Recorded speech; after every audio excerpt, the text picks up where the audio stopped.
இப்போ இந்த படம் பார்த்திங்கன்னா முக்கோணத்துக்குள்ள சதுரம், அதுக்கடுத்தது சதுரத்துக்குள்ள ஐங்கோணம்.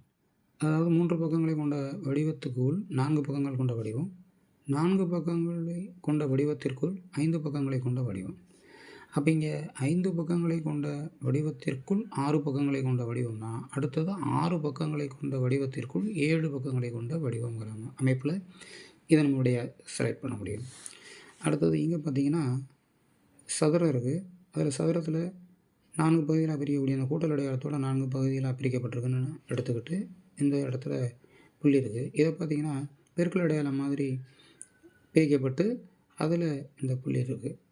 அப்போ இங்கே கூட்டல் அடையாளத்தோட கூடிய இந்த வட்டத்தில் 4 பகுதிகள் பிரிக்கப்பட்டிருக்குன்னா, அடுத்ததில் பெருக்கல் அடையாளத்தை போன்ற பிரிக்கப்பட்ட அமைப்பு இருக்கணும்.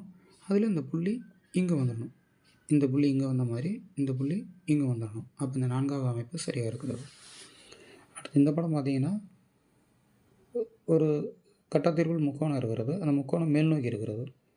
இங்கே அந்த முக்கோணத்துக்குள்ளே இருந்த அந்த கோடு இங்கே இல்லாமல் முக்கோணம் வெளியில் வந்துருச்சு, இந்த கட்டம் உள்ளே போயிடுச்சு. இங்கே கட்டம் வெளியில் இருக்குது, முக்கோணம் உள்ளே இருக்குது.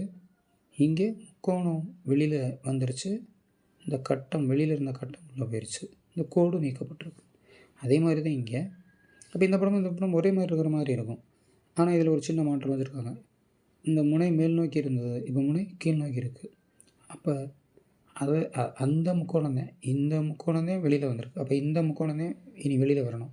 அப்போ கீழ் நோக்கிய முனையுடைய இந்த முக்கோணம் வெளியில் வரணும், அந்த கட்டம் உள்ளே போயிடுச்சு, ஷேடர் நீக்கப்பட்டிருக்கு. எனவே இதில் 1வது உள்ள தான் ஆப்ஷன்.